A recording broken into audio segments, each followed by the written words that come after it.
Hi guys, welcome to Chat's Garden. It's Sunday once again and I'm going to repat and rescue some of my crotons, guys. Welcome again to Chat's Garden. I hope you enjoy my video, guys, and thank you for always with me. Ito sila, guys, ang aking what you call this? Matamlay. Very lonely turtleback crotons, guys. I know there's really problem with this, so I'm going to find out. And also this one, it's not thriving very well, this, and ito rin masyado ng mataas, maliit ang kanyang pot, so kailangan ko siyang i-repat. At ito rin, guys, ang taas na rin niya at kailangan ko na rin siyang i-repat. Ito ang gagawin natin ngayon sa araw na ito, guys.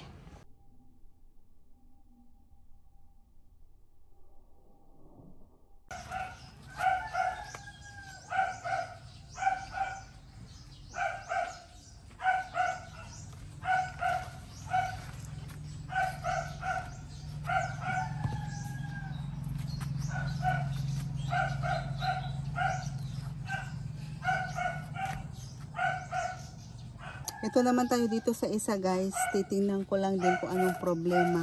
Actually, wala akong nakikitang infestation dito. Siguro, kailangan lang din talagang i-repat dahil maliit na yung kanyang pot, guys. Pero titingnan ko pa rin kung anong problema.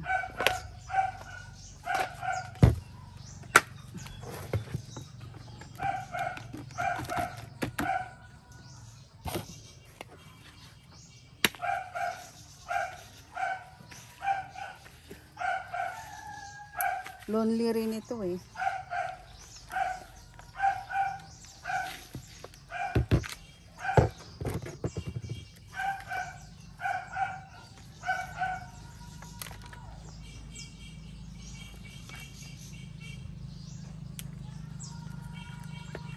Actually, maganda siya, guys. Oh, maganda rin ang kanyang root system. Wala namang problema, kaya repotting lang din talaga siya.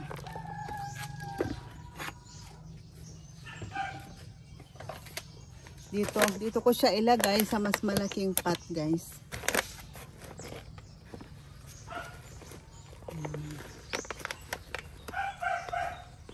Para makapag-thrive naman siyang mabuti. Kasi medyo root bound na siya. Para makahinga-hinga naman siya at makakuha siya ng panibagong nutrients.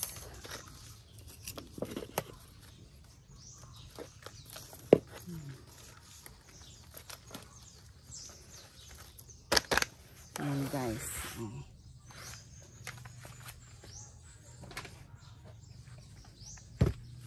Itong isa rin, wala naman ako nakikitang problema din dito. Wala naman siya ako nakikitang infestation. So, ang gagawin ko, ire-repat ko lang siya, guys, din.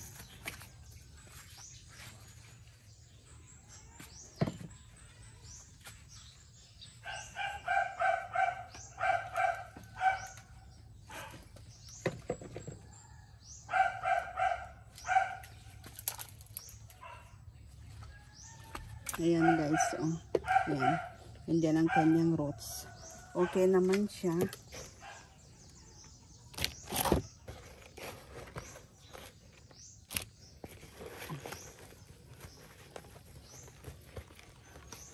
Para tumaas-taas naman ang kanyang root. At hindi siya basta-basta matumba, guys.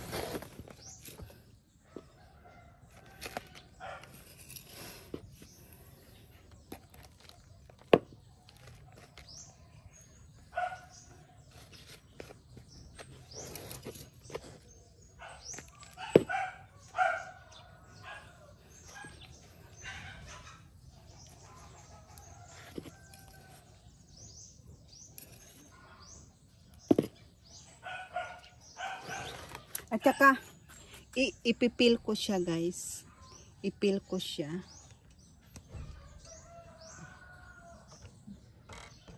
Dito. Para makapag-propagate ulit ako, guys. Dito sa may part na to, yung hard part, ipil ko lang siya. para magkakaugat siya. Gaya ng ginawa ko sa iba guys, ganito. And then nag-develop siya ng roots dito sa nabalatan na part. Yan. Dito yung pinakamadali na pag-propagate ng crotons. Parang nagmamarkot ka dito. Parang nagmamarkot ka na open. Open markoting ito guys. Yan. Kikita nyo. Na-feel ko na siya. Yan. Magde-develop ng roots dito. And then yan ang itatanim ulit.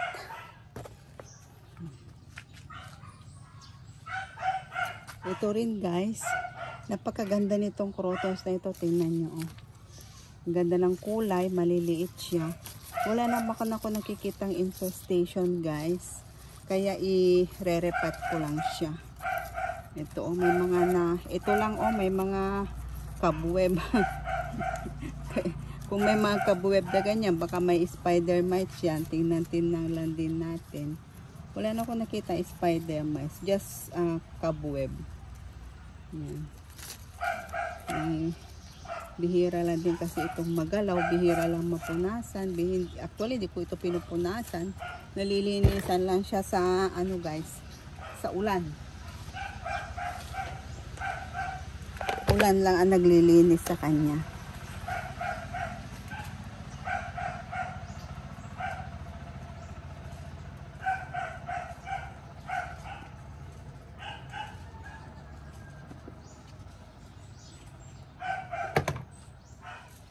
Ang ganda niya ang kanyang root system guys. Oh. Yan. Nilipat ko lang din siya dito.